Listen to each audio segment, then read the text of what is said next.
So I said I wasn't going to fight the false flagging by the pesky dames, and I'm not going to in any sort of tedious legal battle, but the outpouring of support with all of the mirroring and whatnot has just made my heart grow to 3 times its original size. And so I will, at the very least, keep making a new Pesky Dames video to replace the old ones as they get flagged and removed. And, yeah. It's not like it's been bad for my channel. It might get me shut down eventually, but you know what? If they're able to succeed in doing this, then fuck YouTube, so, yeah. Alright, here we go. Hello everyone. This week at Those Pesky Dames we're talking about emotions. Oh hey, what's up sexy? I just picked a random Pesky Dames video and I assumed it would be a busted up dumpster fire of a woman like the last few that I made, and here you are. Man, I would respect you all night long. I'm sorry. Is that too forward? I actually did mean respect, it wasn't innuendo. So I thought I'd follow on from a point Becca made in her video about how emotions and people's emotional responses are often used to derail discussions. I actually agree with that. Like, if the conversation goes in a direction that a person doesn't like, they can respond with some sort of emotion, like anger, to sort of control the direction, sort of intimidate people to not discuss certain things they don't want to discuss. I'm with you. We are so simpatico. I'm a Pisces, by the way. Okay, so an example of derailing. Let's say that I'm involved in a discussion about slut shaming, and person B comes out with something like, I think sluts deserve to get AIDS and die. Well, yeah, and if they said that, you'd probably say, well, what is the rational justification for this stance that you have, right? I mean, you're not going to let them derail you, are you? You are so pretty. I think that this is an upsetting statement to make, and I'm upset by it. So I express my sadness, anger, or frustration.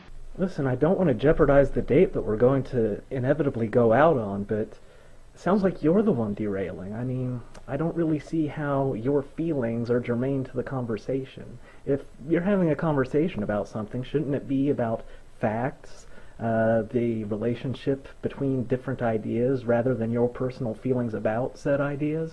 I'm just going to throw that out there, but I would still like to, you know, marry you someday. At this point, person B uses my emotion and my emotional response to take the discussion completely off track, says that my emotions invalidate my opinions, argument and points.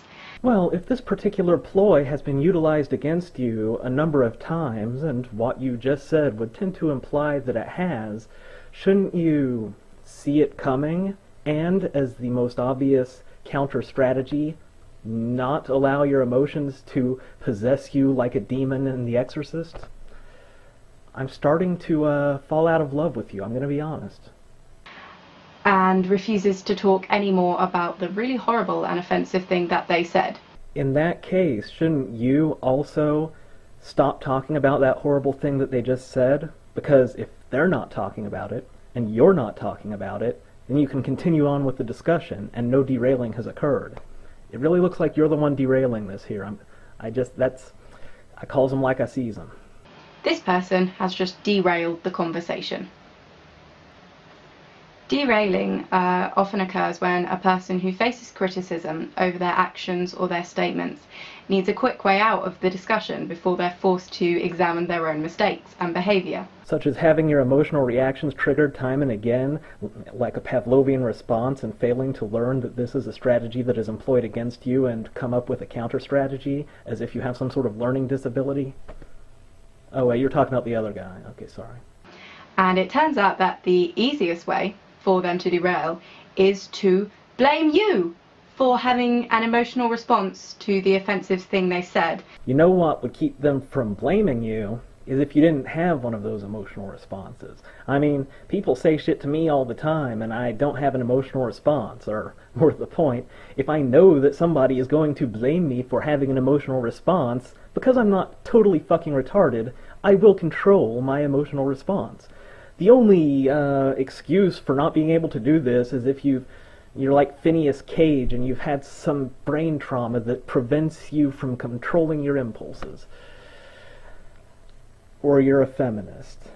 Thus shifting the blame away from them for being an oppressive wanker and over to you for being cross that they're an oppressive wanker? Oh, I'm kind of tired. I have a headache. I don't really feel like going through any more of this video. I just made one to replace my recently flagged dame's video, but I will say, isn't it convenient that you have every right to stop the conversation when you think somebody's being an oppressive wanker? Like, how convenient for you that should the conversation ever go in a direction that you don't particularly care for, all of a sudden you have every right to stop everything and start calling the other person an oppressor. Gee, I wonder who's really being oppressive here. Like, I will not be bound by the rules of rational discussion. I have feelings, and those feelings will rule this discussion. Psst.